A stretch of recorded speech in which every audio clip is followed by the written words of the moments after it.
მოგესალმებით მეგობრებო, ეს არის თურქების სალათა, ესენი ეძახიან ქსრს, რომელიც კეთება წვრილი ბულგურით.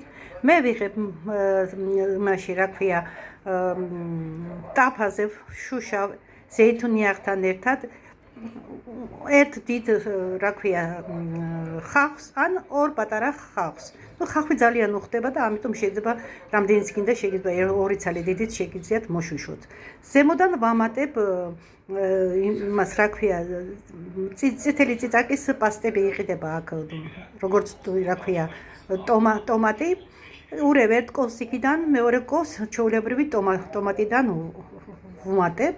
მერე ზემოდან ვუმატებ გამხმარ პიტნას, ჩორნი პერიცას და მწარე წიწაკას, რა თქმა უნდა, ეს სალათა კეთდება ძალიან მწარე. ამიტომ სიმწარე უნდა ჰქონდეს ბლომად. შემდეგ კარგად მოვშუშავ მაგათ ყველაფერს ერთმანეთში. ამ დროს ცალკე თასში მიდევს ბულგური ქსრისთვის. დავუშვათ ორი ჭიქა. იმას არ ვასწველებ. აქ სოსს რო ვამზადებ, ცალკე იმაზე ვასხამ 1-200 გრამიან წყალს, ადუღებულს, რა თქმა უნდა, და ამ სოსთან ერთად ვასხავ ამაში. ზოგჯერ ამ სოსთან ერთად ვადუღებ, რა ქვია, ნარს, იმის, რა ქვია, ბროწეულის წვენი. თურქებს უყვართ ეს და ბროწეულის წვენსაც ვასხამ 1-2 კოვს და, რა თქმა უნდა, ლიმონს გემოვნებით, რამდენიც გინდა. მე ამას ყველაფერს, რა ქვია, ტაფაზე ვადუღებ ამ ხავს რო ხარაკავ იმათთან ერთად.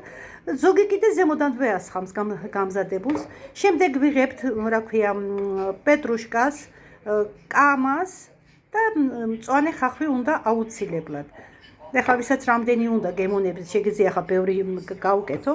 მე ახლა ესე ნაუცბათებად გავაკეთებ, მაგრამ უფრო მეტი მწვანილი უხდება ხოლმე.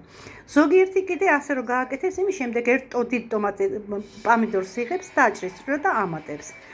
ძალიან უხდება ნიგოზი. 1-5-6 ცალი ნიგოზი შეგვიძლია დავამტრიოთ, წვრილად დავგუწოთ და ჩავაყაროთ. ძალიან გემრიელი გამოდის. ზეითუნის ემზადდება, რა თქმა უნდა. ძალიან ის არის, რა ქვია, სასურველი, გემრიელი. თურქები მაგას ჩაისთან ერთადაც მირთმევენ ხოლმე. ჩაის გააკეთებენ და გვერდით მაგას სტუმრებს რო დაუძახებენ, აუცილებლად ჩაისთან ერთად ამ ქსრსაც ამზადებენ ხოლმე. რა ვიცი, აქაურებს ძალიან უყვართ და რა ვიცი, მეც დავამზადე, ახლა აქ სტუმრები ბავშვები მყავს და იმათ მომთხოვეს და დავამზადე მაგათთვის. თუ შეკითხვები გექნებათ, შეგიძლიათ მომწეროთ. ნახვამდის.